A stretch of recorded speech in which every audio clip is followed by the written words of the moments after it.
I'm Matt with Earl May, the Midwest's neighborhood garden center for over 105 years. Today we're going to look at what it's going to take to bring your outside houseplants back indoors, keeping them happy and healthy and free of all of the little insects that like to come inside with them. We're going to look at a few products, talk about some steps to prepare your houseplants for coming in. We're going to repot a houseplant, and then we're going to look at some differences between tropicals and succulents. So to get started, let's take a look at one of the plants that you might have had outside on your front porch, getting all of that delectable, delicious summer sunshine and getting big and green and healthy. You might have something like this. What you'll want to do is remember that plants are slow. They need a few weeks to get used to their new conditions. So when you're bringing them from the outside or inside, you want to take care to give them a little bit of time to adjust to new conditions of light and water and humidity and temperature. If they're outside in the full sun, you might want to move them into a shade area for about 2 weeks. You could also start to adjust their temperature by bringing them onto a porch. At the same time, you want to make sure that you're guarding against unwelcome pests. Something like the systemic houseplant insect control is a great thing to work on the top of your plant's soil and mix it in just lightly on the top. You can also use things like EarthRx spray to spray down the leaves of your plant and make sure that they're free of things like scale or other insects that might be hiding along here. If you want to clean off the leaves when you're doing that, something like a Leaf Radiance or Leaf Shine product, or a mineral oil product like the Horticultural Endorment Spray Oil can help not only clean the leaves and make them look their best, but also make sure that there's no extra insects hiding any place in the nooks and crannies. Having a mister is handy, fertilizer, and this is a great time, since they've probably all done a lot of growing through the summer season. It's a great time to check and see if maybe you want to repot your plant, or simply refresh the soil to make sure you don't have insects that are being harbored down below the surface. Now we're going to move over and repot a plant so I can show you what sort of products we use and how we take care of that. It's nice to keep all of your tools, yourself, and your surface clean. There is some chance with pruning shears and other tools that you can transmit fungus, and you certainly don't want to do that. We have a ficus here. This is the sort of plant you might have had outside, and we normally recommend that houseplants be repotted when you pull them out of their container and you see almost more roots than soil. That's a great indication. This one obviously is a little bit beyond that, so we're going to take this out and see what we can see. Look at all of those roots. This is definitely ready to move into a slightly larger pot. I'm going to set it down in my bin here, and you don't need to be shy about roughing up the roots, especially in this case if we're bringing them indoors. You want to make sure that there's not any insects living in this root ball or in the soil. And a little bit of disruption of the roots really helps stimulate their next stage of growth. You don't want the roots winding around in circles.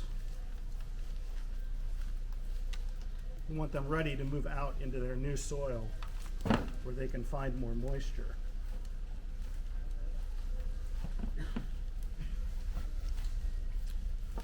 Earl May has a really exciting new line of potting mix.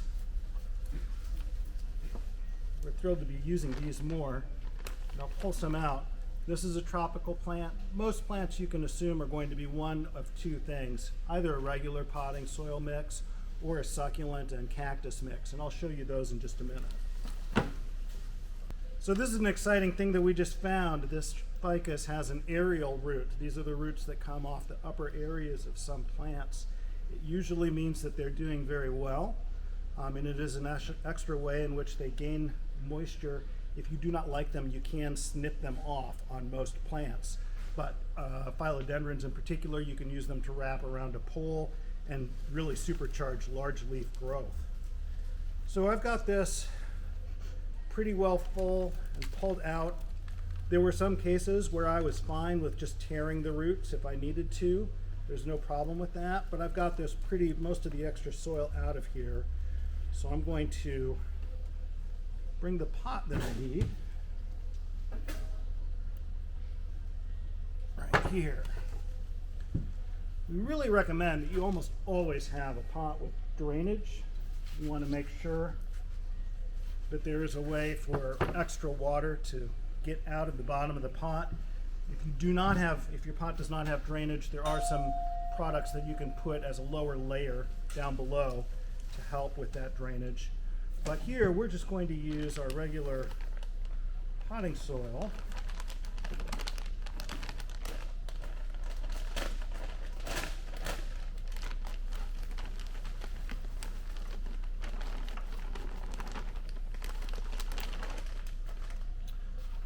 If I was at home, I would probably pre-moisten this soil just a little bit. And I am going to put a generous shake of the houseplant granules so that it's mixed throughout the soil. This is a really effective product. It has no drawbacks. It's great. I like it a lot. However, you'll want to watch, it uses a little bit more than you might think. When you read the instructions on the label, it's about a tablespoon per plant. And you can have it either mixed throughout the soil, or it's also great to just work in the top inch or so. So I've got a bed of soil inside my pot here. And I'm going to move these roots down in there. Try to get them kind of buried a little bit. And ultimately, I want the soil level to stay about the same. I don't want to heap soil on top, and I want to make sure that I've got a little bit of space, a good inch or so on the top of the pot, so that there's room for the water to not just spill over the top when I'm watering. Need a little bit more for height down here.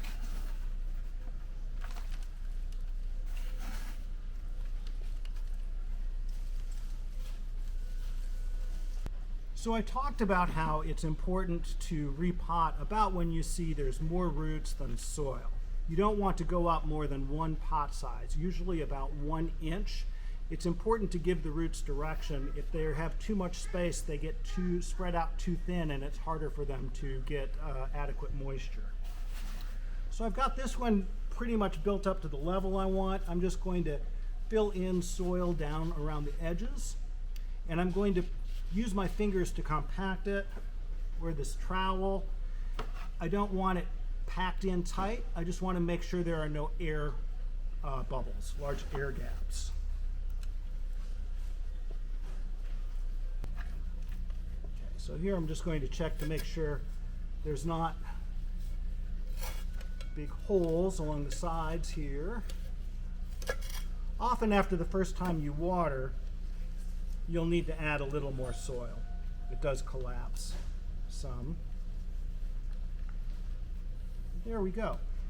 And I will probably still add a little bit more of the insect granule on the top and work it in the top part of the area, top soil.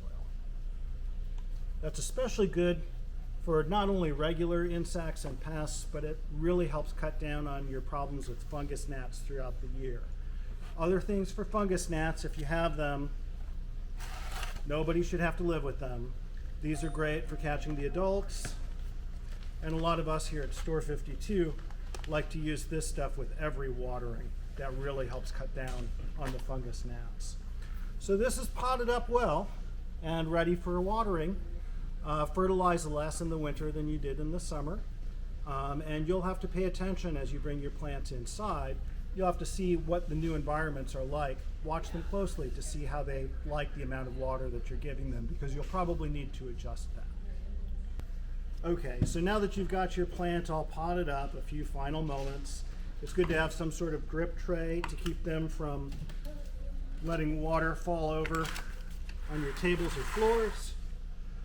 Plant Start is a great balanced fertilizer that's an Earl May product, and it's got vitamin B1 that helps stimulate root growth and high phosphorus content to support root growth.